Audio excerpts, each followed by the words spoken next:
Masechet Nedarim daf Lamed Tet, Amoud Bet, on commence par Lamed Tet, Amoud Aleph au milieu de la page, à partir des mots métivés.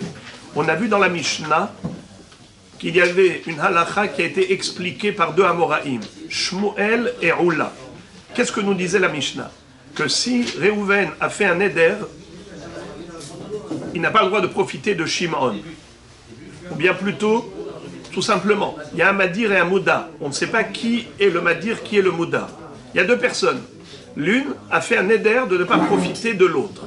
La Mishnah nous a dit que malgré tout, malgré l'interdiction de profiter de l'autre, on a le droit de lui rendre visite. Cette personne a le droit de rendre visite au malade, mais uniquement dans une position où elle est debout, mais pas en étant assise. Et la Gemara s'est étonnée de ce psak qui est étrange. Qu'est-ce que ça change? Un profit dans cette position, dans cette position. Après tout, il a fait un éder de ne pas profiter de son prochain. Alors pourquoi la Mishnah a dit que le Bikur Holim, la visite au malade, serait autorisée en étant debout, mais pas en étant assis? Qu'est-ce que ça change? Alors, on a deux explications. La première, c'est celle de Shmuel qui nous a dit que la Mishnah parlait d'un cas où ces deux personnes, le malade et le visiteur, se trouvaient dans une ville où les gens qui allaient rendre visite au malade encaissaient de l'argent pour le service rendu en plus de la mitzvah. C'est-à-dire, la mitzvah basique, c'est de rentrer chez le malade. Même en étant debout, ça s'appelle une visite. Et si ça s'appelle une visite, la mitzvah est faite. Et comme le Ran nous a expliqué, bien que le malade, normalement, a fait un éder de ne pas profiter du visiteur, car d'après Shmuel, c'est de cela qu'on parle. D'après Shmuel, on parle d'un malade qui a fait un éder de ne pas profiter du visiteur, avant qu'il tombe malade. Et maintenant, le visiteur, quand il arrive, comment ça se fait qu'il a le droit de lui rendre visite, mais pourtant c'est un profit? Le Ran a répondu qu'étant donné que le visiteur, sa kavana, c'est juste de faire la mitzvah de Bikur Cholim, c'est pas de faire profiter l'autre, mais c'est d'accomplir sa mitzvah.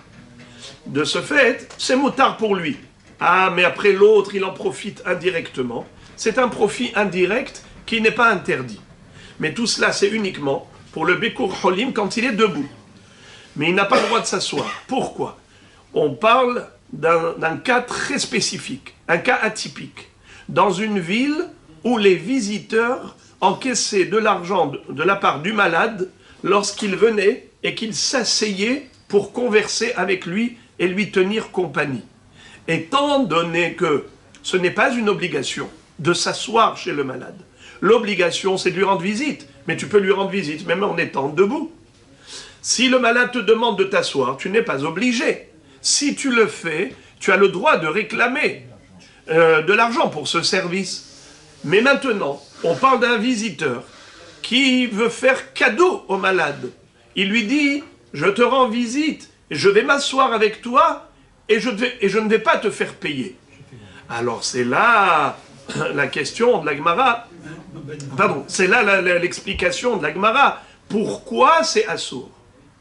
Pourquoi il n'a pas le droit de s'asseoir au moment où il lui rend visite, étant donné que ça a une valeur monétaire, ça a une valeur d'argent, puisque dans cette ville-là, c'était payant, et on a le droit de se faire payer pour un supplément, ce qui est en plus de la mitzvah basique.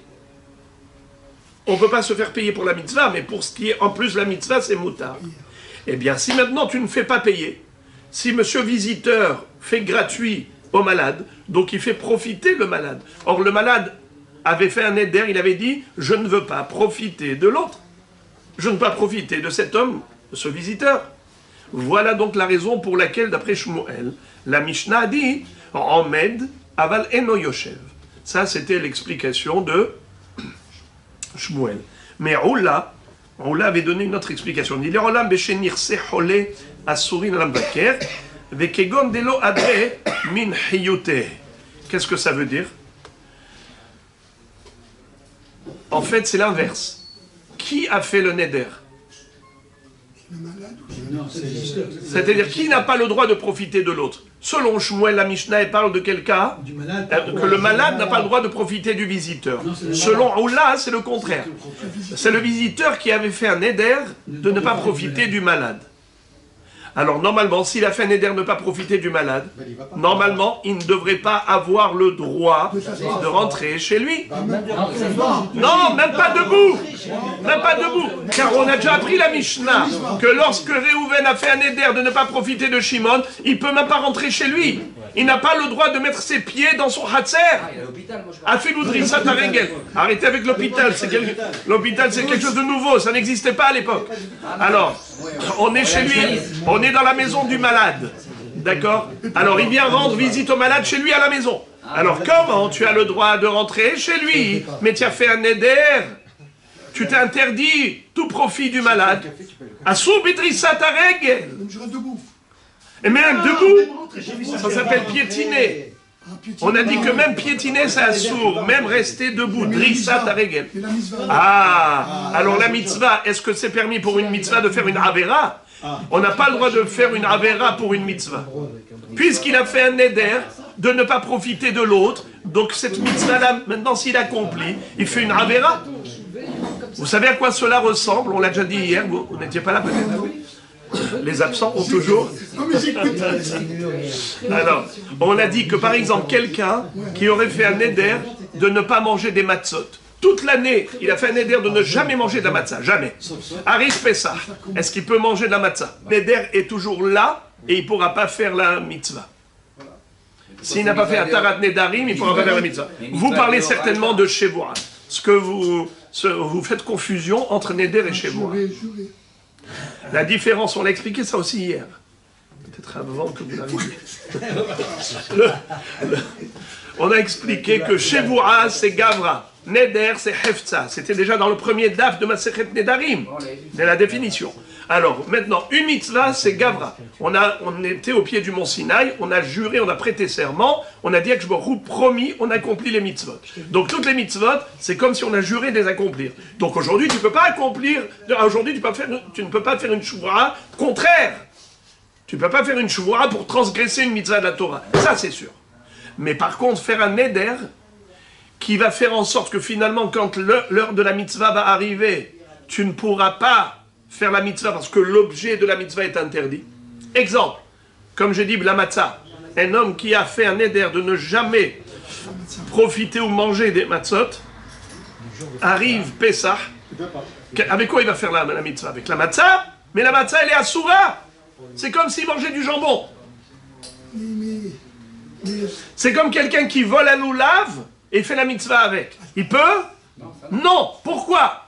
Parce que mitzvah barabaravera. Il fait une mitzvah de loulav en ayant volé ce loulav. Eh bien, il est en train de manger une matzah qui lui est interdite. Cette matzah, elle lui est interdite comme du jambon. Alors, regarde. Maintenant, une fois qu'on a compris ça, c'est la réponse à votre question. Vous avez dit, mais c'est pour la mitzvah, pourquoi pas? Il a fait un neder de ne pas profiter de l'autre, mais maintenant il vient lui rendre visite. C'est une mitzvah. Pourquoi est-ce que c'est assourd? Réponse, on ne fait pas une avera pour faire une mitzvah. Étant donné qu'il a fait un neder de ne pas profiter de lui, en rentrant chez lui, comme on a déjà appris que quelqu'un qui s'est interdit de profiter de l'autre, il ne peut même pas mettre les pieds chez lui, car mettre les pieds chez lui, ça s'appelle un profit. Donc il ne peut pas rentrer chez lui pour faire Bikur Holim.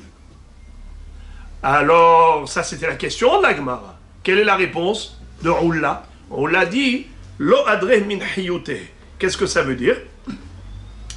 Vu que ce bonhomme, le malade, il se dit, si je le savais, s'il savait qu'il allait tomber malade, jamais il n'aurait interdit à ce visiteur de lui rendre visite, parce que ça lui apporte de la vitalité. Vous savez ce que c'est que la visite à un malade? On va voir plus tard que c'est lui donner la vie, c'est lui rendre la vie. Alors, jamais le malade n'a interdit à l'autre de lui procurer la vie. Donc il ne lui a pas interdit de lui rendre visite. Après, la Gemara pose la question, il dit dans ce cas-là, alors pourquoi est-ce qu'il ne pourrait pas s'asseoir? Réponse, c'est que la vie il lui donne en étant debout déjà, il n'a pas besoin de s'asseoir. Donc, il ne peut pas profiter en s'asseyant là-bas. Puisque il est suffisant de rendre visite en étant debout. eh bien tu ne peux pas profiter en t'asseyant chez l'autre. T'asseoir sur le fauteuil, c'est sympathique, c'est agréable, eh bien tu n'as pas le droit de profiter de tout ce qui est agréable chez l'autre. Tu as le droit juste de lui donner le minimum, haïm, de lui rendre visite. Et ça, tu peux le faire debout. Et de toute façon, il n'aurait pas interdit de venir. Alors, à Botaï, moi maintenant, je ne voudrais pas aller plus loin que cette révision. Ça, je l'ai fait juste pour qu'on comprenne la suite. Une fois qu'on a compris qu'on a une Mishnah qui est a priori étrange, et on a deux interprétations à cette Mishnah, l'une de Shmuel et l'autre de Oula, donc ça y est, on a dans l'esprit la structure. Maintenant qu'on a la structure de la Gemara, on peut maintenant comprendre la suite. Regardez, Métivé. La Gemara pose une très grande question à Shmuel. Elle veut donner raison à Oula et adresser une objection à Shmuel. Métivé, on a trouvé dans une baraïta, Halahu nichnas levakero, hala beno, shoalo bashuk.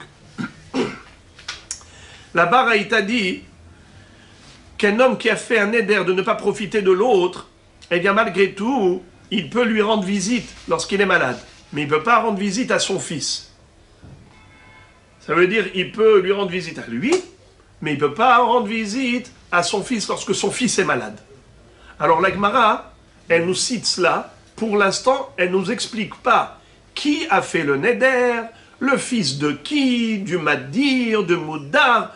On ne connaît pas pour l'instant les détails. Et c'est justement la recherche.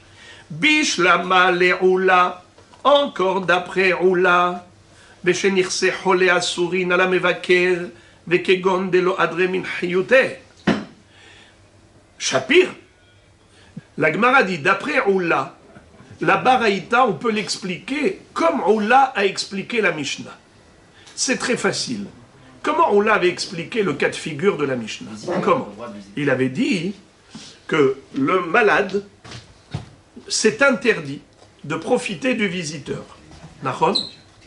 Donc, le visiteur, normalement, il n'a pas le droit de rentrer, puisque Nirse Hole Asurin ala Mevaker, c'est-à-dire que le Mevaker n'a pas le droit de profiter du malade. D'après Oula, c'est de cela qu'il s'agit dans la Mishnah. Le visiteur n'a pas le droit de profiter du malade. Alors comment ça se fait qu'il peut rentrer chez lui, mais pourtant il n'a pas le droit de piétiner le domaine, empiéter dans le domaine du malade, il n'a pas le droit du tout de rentrer chez lui. Alors on a dit, étant donné que le malade, s'il savait qu'il allait tomber malade, jamais il n'aurait fait un tel neder. Donc, il ne s'est pas interdit de profiter pour ce qui est vital. Donc, la braïta, c'est pareil, exactement pareil. Alors, si c'est exactement pareil, que le visiteur n'a pas le droit de profiter du malade, alors on comprend la différence entre le père et le fils. Qu'est-ce qu'elle nous dit la braïta? Il peut lui rendre visite à lui, mais pas à son fils. Mais c'est normal. Car lui, s'il est malade, il ne veut pas se priver de la vie. Il veut la visite de quelqu'un qui puisse lui apporter la vie par sa visite. C'est pour cela qu'on dit, ça, ce n'était pas interdit. Pour le visiteur, il n'est pas interdit de rentrer chez le malade. Car même lorsque le malade a interdit au visiteur de profiter de lui, c'est uniquement par rapport à tout ce qui est général, mais pas pour ce qui est vital. Hayute. Maintenant, pour son fils, il n'a pas fait d'exception. Ça veut dire que le visiteur n'a pas le droit de rentrer chez cet homme pour visiter le fils de cet homme. Car quand il va rentrer chez lui pour rendre visite à son fils, on n'a plus le héter qu'a donné Oula en disant Lo adre min hiyute. Il n'a pas fait un éder pour lui interdire de lui apporter ce qui est vital. Parce que ce n'est pas vital pour lui, c'est pour son fils. Et pour son fils, il n'a pas besoin des bons et loyaux services du visiteur. Lui-même, il va apporter de la vie à son fils. De ce fait, on n'a pas le héter pour le visiteur qu'il rentre chez le Madir pour faire un Bikur Holim à son fils. Mais d'après Shmuel, on ne comprend pas la différence entre le père et le fils. Et là, l'Ishmuel, de Amar, Beshenirse Mevaker, Asurin ala Hole, Maishnahu, Maishna Beno. Qu'est-ce que ça veut dire? Si on va d'après Shmuel et qu'on explique la Baraïta comme on a expliqué la Mishnah, c'est-à-dire que dans la Mishnah, comment Shmuel a expliqué la Mishnah? Il a dit qu'il s'agissait comment on appelle ça, d'un malade qui n'avait pas le droit de profiter du visiteur. Non pas comme Oula qui a dit que c'est le visiteur qui n'avait pas le droit de profiter du malade. D'après Shmuel, c'est le malade qui n'a pas le droit de profiter du visiteur. C'est ça le neder. Alors comment ça se fait qu'il a le droit de lui rendre visite? Le Ran a bien expliqué qu'étant donné que le visiteur, il vient pour faire sa mitzvah. Ah, mais le malade en profite. Oui, mais c'est indirect. C'est une conséquence indirecte. Alors dans ce cas-là, même si c'est le fils du modar, le visiteur devrait avoir le droit de lui rendre visite. Pourquoi? Parce qu'il fait sa mitzvah. Quelle différence faire une mitzvah de Bikur Cholim vis-à-vis du père ou faire Bikur Cholim vis-à-vis du fils? C'est exactement pareil.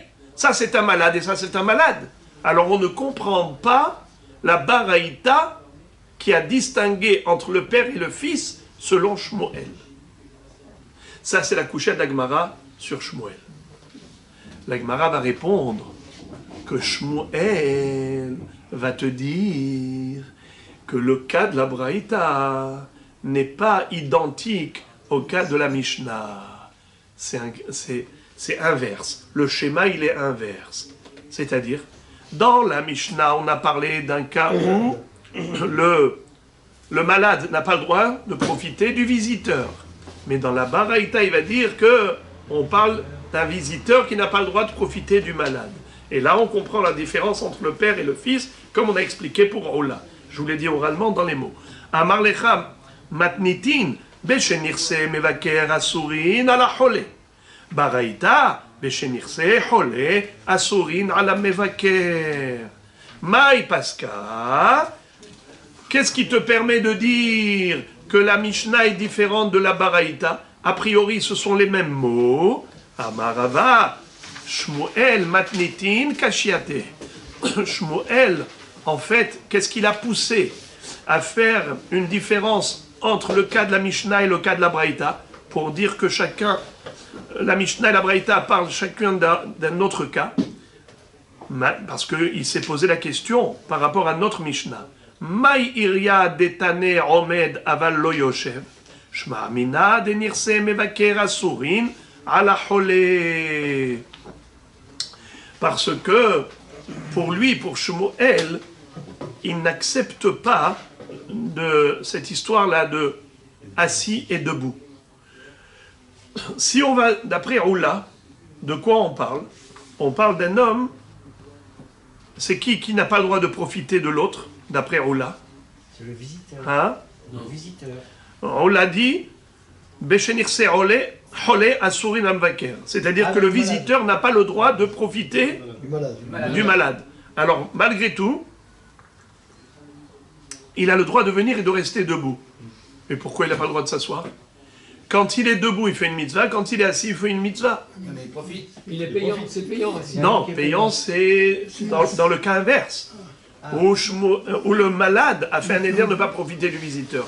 Mais si c'est le visiteur qui n'a pas le droit de profiter du malade, là Shmuel dit, si c'était vrai que la Mishnah elle parle de ce cas, je ne vois pas la différence entre debout et assis.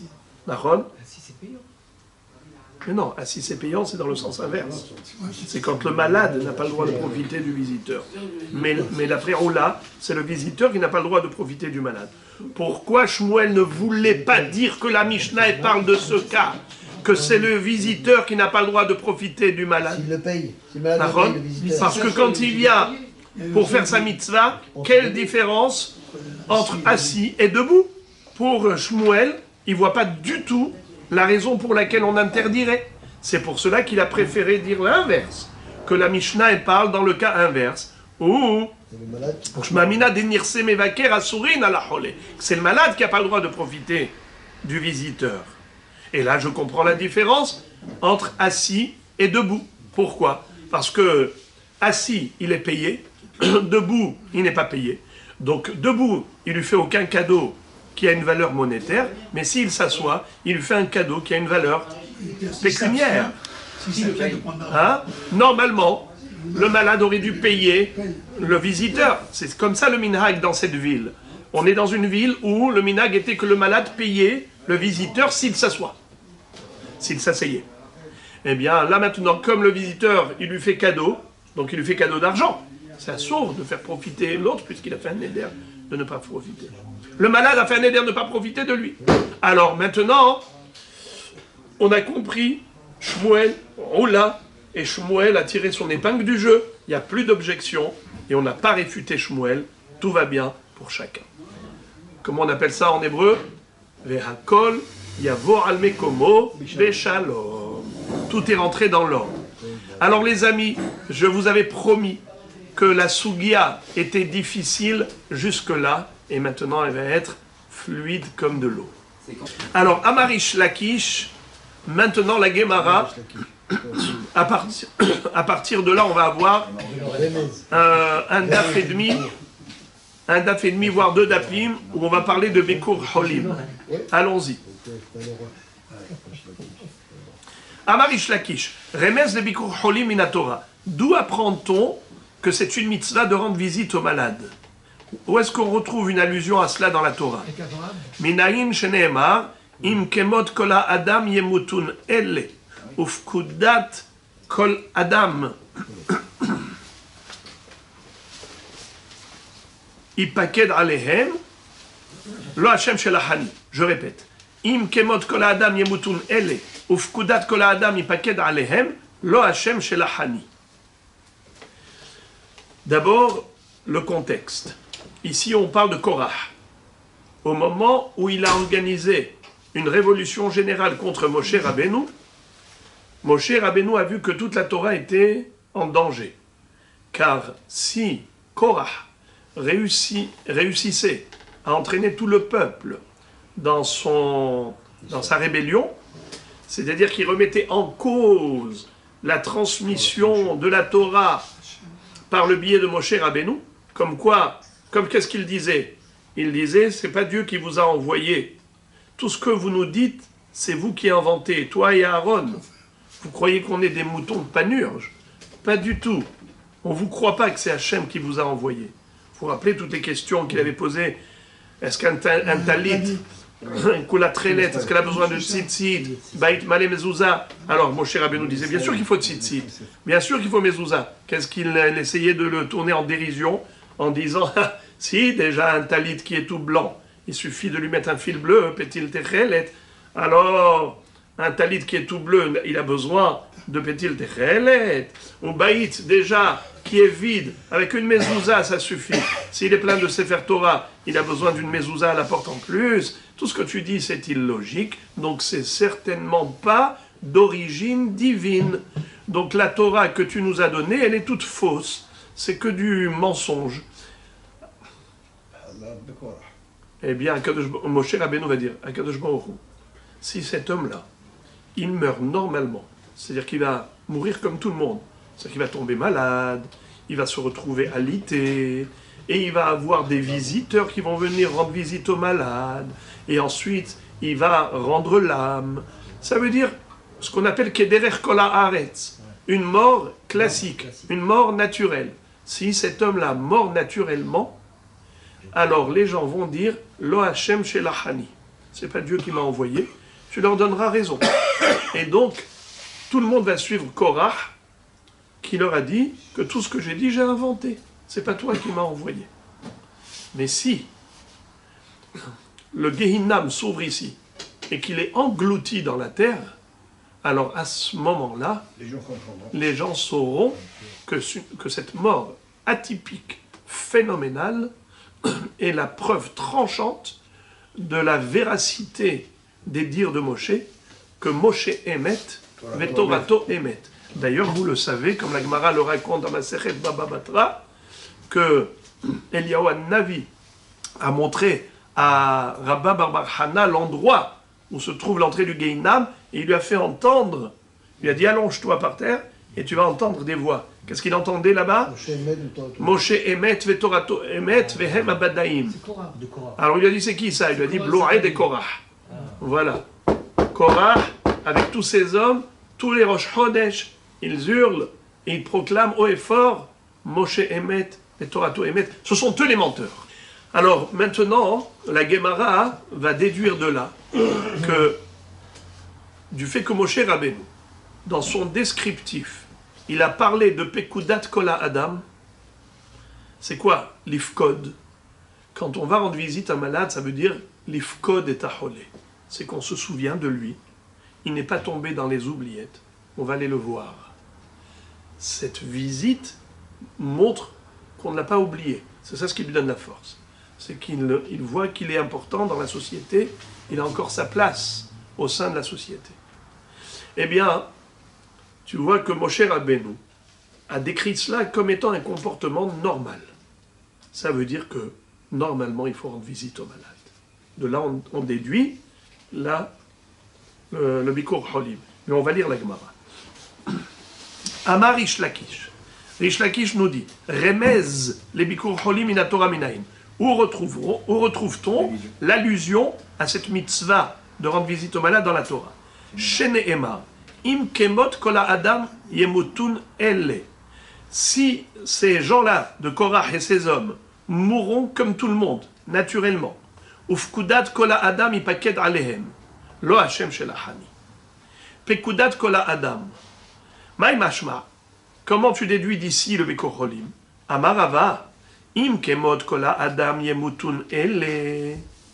Shehen cholim, umutalim be'arisatan, ובני אדם מבקרים אותם, לא השם שלחני.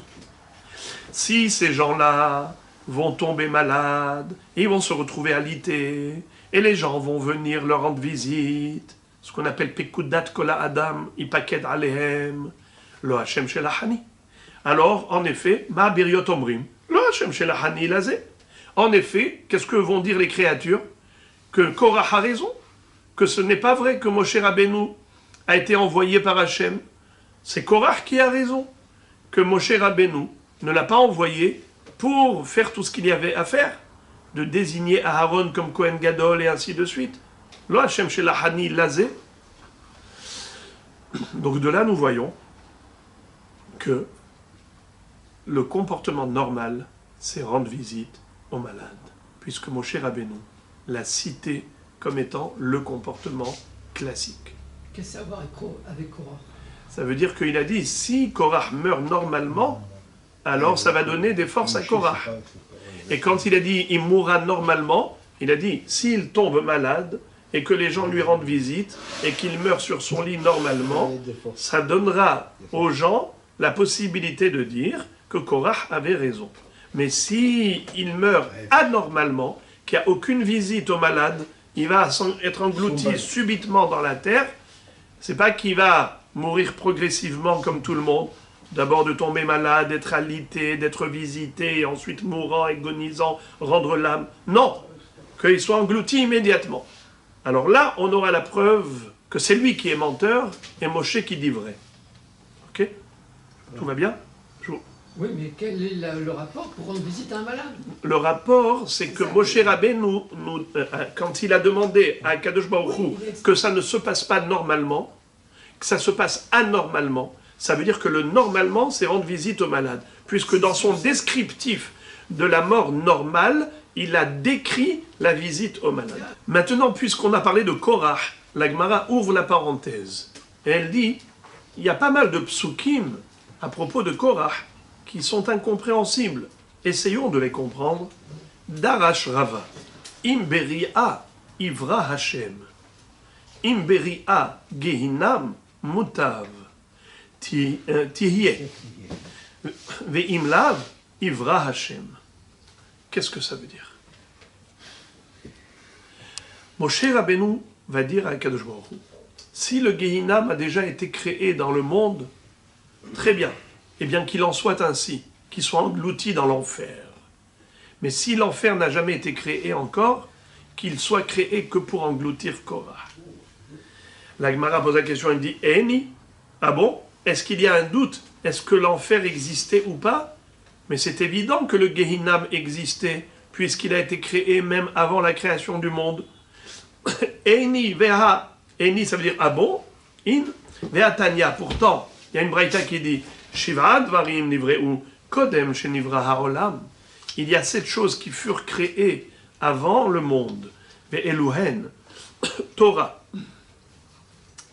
Teshuvah. Gan Eden. Gehinom. Qui c'est à Kavod, le trône de la gloire divine, le trône céleste. Ou Bet Hamikdash. Ou Shmo Shel Mashiach. Et le nom du Mashiach. Donc on a ici 7 éléments, dont le Gehinam. Le Ran dit, que veut dire avant la création du monde? Il dit Allah Bemachshava. Ça veut dire qu'au niveau de la programmation de la création, ces choses-là étaient essentielles. Et comme elles sont essentielles, sauf Ma'aseh, Bemachshava Tehila. C'est-à-dire que on pense d'abord à l'essentiel avant de créer, de construire ce qui va nous amener à l'essentiel. Donc, le Ran explique que les Ma'aseh, c'est pas que le Gehinam a été créé avant le monde, les Ma'aseh, c'est que il est dans la Mahashava. Kadam la'olam. Car la Mahashava, elle est toujours Kodemet la Ma'aseh. Sauf Ma'aseh, Mahashava Tehila. La Mahashava, elle est toujours avant le Ma'aseh. On ne fait pas une action sans avoir réfléchi d'abord à la programmation. N'est-ce pas? Donc, de ce fait, le Gehinam était déjà là avant. Était déjà au niveau de la Mahashava. Donc, c'est sûr que ça n'a pas été créé au moment où Moshe Rabbeinu le demande, 2448 ans après la création du monde. Le Maharsha déduit de la Gemara Psachim Daf Nun Dalet que ça a été créé concrètement. C'est cette chose-là, c'est pas juste dans la Mahashava comme dit le Ran. Concrètement, avant la création du monde, c'est 7 éléments. Seulement tout cela nécessite explication. Il y a le halal du Gehinam, il y a le esh du Gehinam. Alors, le Ein Yaakov explique que l'espace du Gehinam a été créé avant, mais le Gehinam lui-même, le feu du Gehinam, a été créé après la création. C'est-à-dire pendant la création. Maintenant, d'ailleurs le Yom Sheni. La Gemara cite les psukim, desquels on déduit que ces 7 éléments ont été créés avant le monde. Torah, Dirtiv, Hashem Kanani, Reshit Darko, Kedem If'alav Me'az. La Torah elle-même va dire, moi j'ai été Reshit Darko, j'ai servi de plan d'architecture pour la création du monde. Donc j'étais Reshit, avant Kedem If'alav, avant qu'Hachem fasse tout. Teshuvah, dirtiv beterem harim yuladu, vatecholel eretz vetevel. Comment c'est écrit? Ume'olam ad olam ata'el, tashev enosh ad daka, vatomer shuvu bene adam. Ce sont 2 psukim dans Tehilim. Beterem harim yuladu, vatecholel eretz vetevel. Avant même que les montagnes ne naissent, n'apparaissent, avant que tu crées la terre, Tachev, Enosh, Addaka, Vatomer, Shuvu bene Adam. Shuvu bene Adam. Fais Teshuvah. Hachem a créé la Teshuvah avant même le monde. 3e élément, Gan Eden. Dirtiv Haïta Hashem Elokim Gan Be'eden. Mikedem. Mikedem ici, c'est dans le sens de avant. Gehinom dirtiv ki aruch me et mul tofte. Tofte, le tofet, c'est le Gehinam. Là où il y a un feu de tofet, c'est le Gehinam. Mais et mul, il faut lire comme et mol, qui veut dire et mol, avant le monde. Qui c'est kavod, d'où on apprend dirtiv nachon kis'acha me'az me'olam ata. Me'az, ça veut dire me'az, mitamid, le kisei hakavod. Me'az. Le Bet Hamikdash, dirtiv, kisei kavod marom. Merishon mekom mikdashenu. C'est-à-dire la virgule, on la met après le marom. Le kisei kavod, le char divin, il est surélevé. Il est suprême. Mais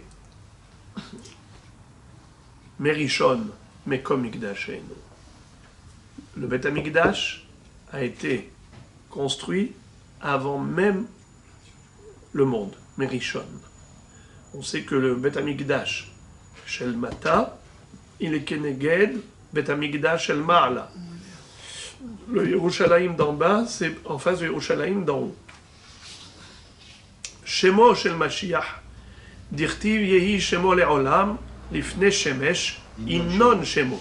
Dans Teilim, c'est écrit Innon, c'est l'un des noms du Mashiach, Lifne Shemesh, avant même la création du soleil. Lifne Shemesh, Innon Shemo.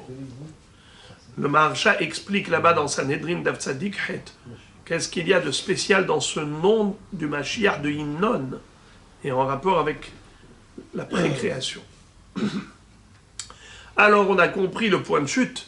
C'est quoi le point de chute? Comment tu peux dire que, comment Moshe Rabbeinu peut prier Hachem de créer le Gehinam pour engloutir Korah? Mais on n'a pas besoin de créer le Gehinam, car le Gehinam était déjà existant. Et là, Harika Amar, voilà ce qu'il a voulu dire à Kadosh Baruch Hu. Ivre et les Puma, Mutav, Vimlo, Ivra Hachem. Le Gehinam, c'est un espace clos. S'il a une ouverture, très bien. Mais s'il n'a pas de paix, s'il n'a pas d'ouverture, eh bien, Kadosh Baruch Hu crée maintenant une ouverture au Gehinam pour ouvrir sa bouche et engloutir Korah. La Gemara dit même ça, c'est impossible. Vehaktiv, en kol hadash, tahat hashamesh. C'est-à-dire, il n'y a rien de nouveau depuis la création.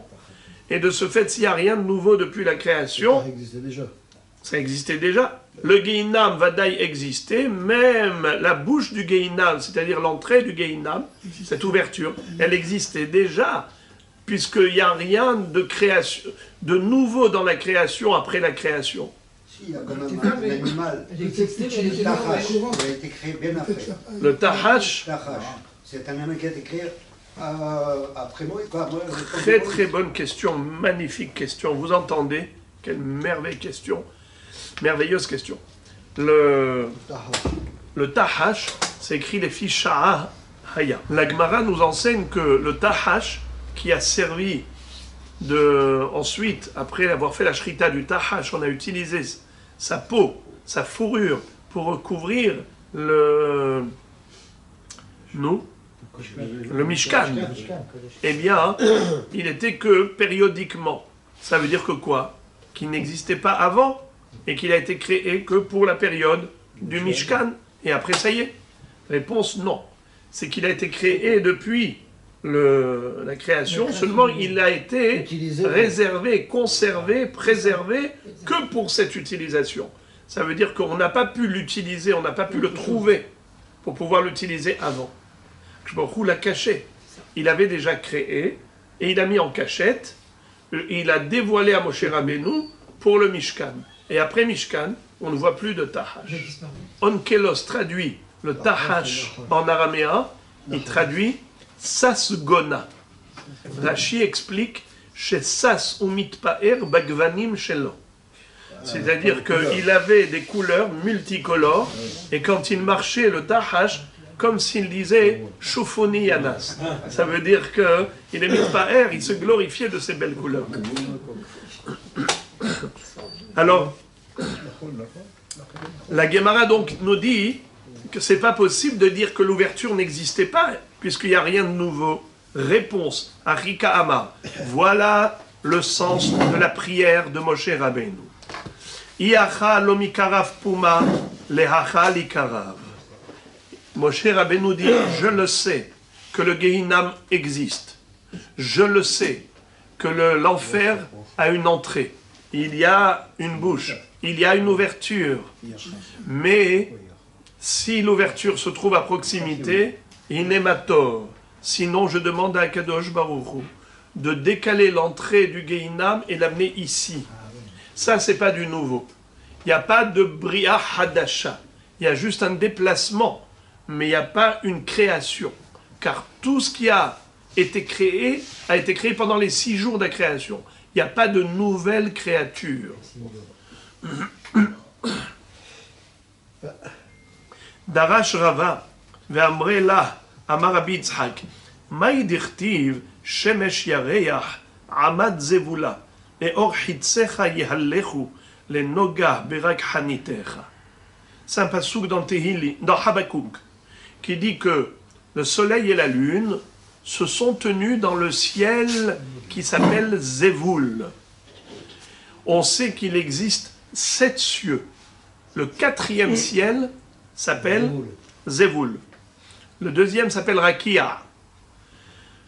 Normalement, le soleil, la lune et les étoiles se situent dans quel ciel? Rakia. Birkia Hashamayim.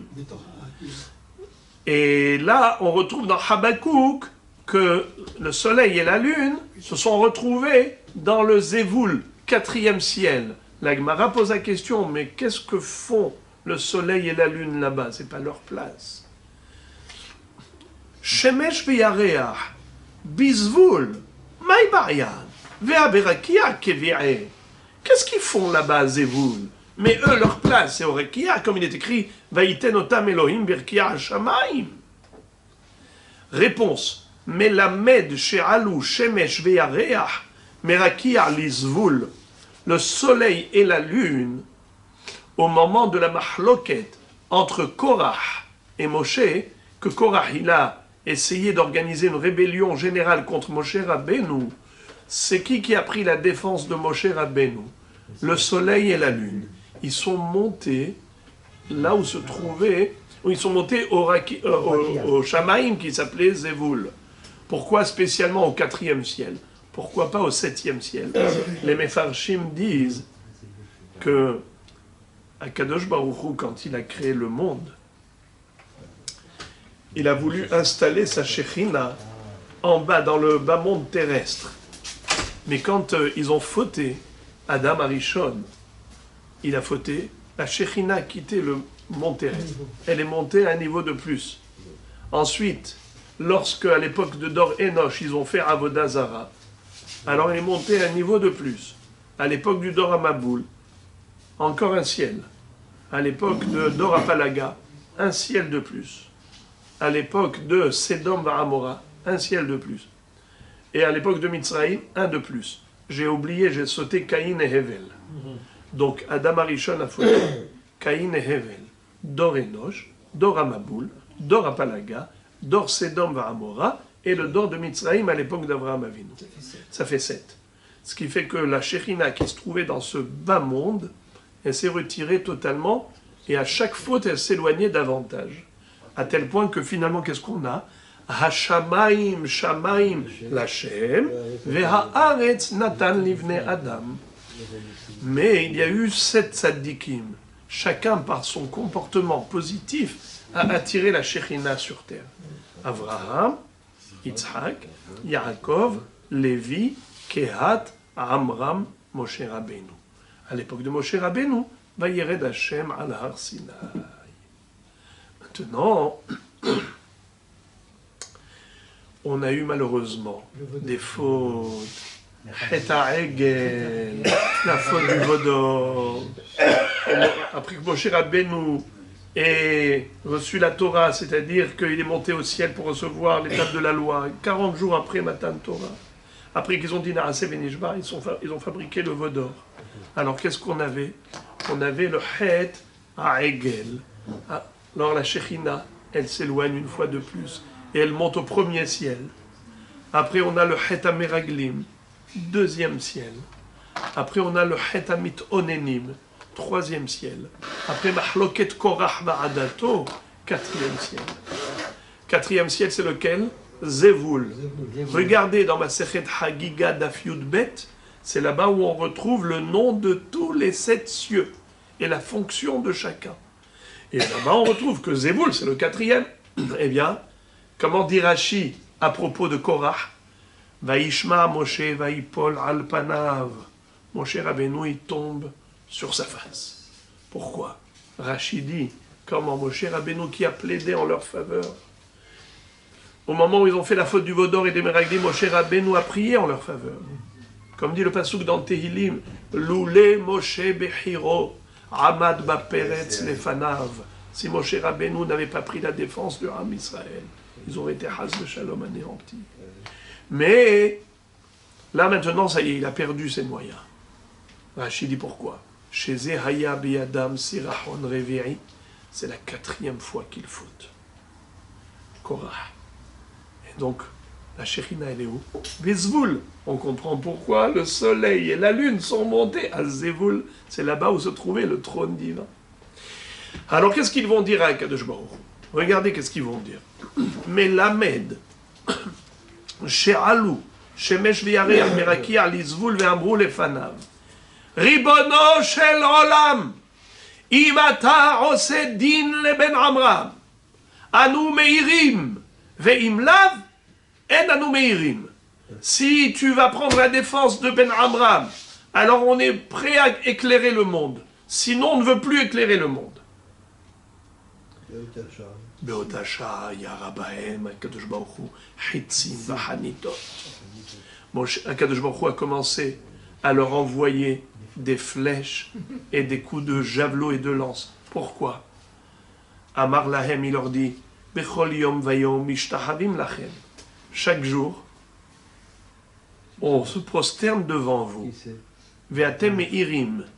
Et malgré tout, bien qu'on vous idolâtre, et les idolâtres vous adorent, ils se prosternent devant vous, et comme ça, il y a une profanation du nom divin, et malgré tout, vous n'avez pas protesté, et vous continuez d'éclairer le monde. Birvodi lo mahitem, birvod basar vadam mahitem, pour la gloire divine, vous n'avez pas réagi. Et pour prendre la défense d'un être humain, vous réagissez, alors c'est une métaphore, comme si Akadosh Baruch Hu leur envoyait des flèches et des coups d'épée. De quel passouk on le déduit? C'est la suite du verset, où il est écrit « Shemesh Yareach Amad Zevula ». La suite, comment? Le passouk, qu'est-ce qu'il dit? Je vous lis. « Les or hitzecha yehalechu, les nogah berak hanitecha ». On voit ici, Hachem, tu envoies les hitzim et hanit. Hanit, c'est l'épée.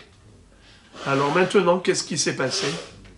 Désormais, ils ont dit, alors nous, on ne veut plus. Nous, on ne veut plus. Le soleil et la lune ont dit, comme il y a des idolâtres dans le monde, on ne veut plus éclairer le monde. Ça y est, stop. C'est vrai. Quelle honte. On n'a pas pris la défense de Dieu.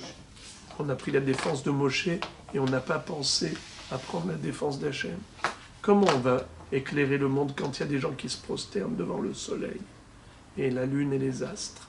Ovde kochavim ou mazzalot. Que je me dis non, c'est ma volonté que vous éclairiez le monde, même si on se prosterne devant vous. Il les oblige, il leur envoie des flèches pour sortir.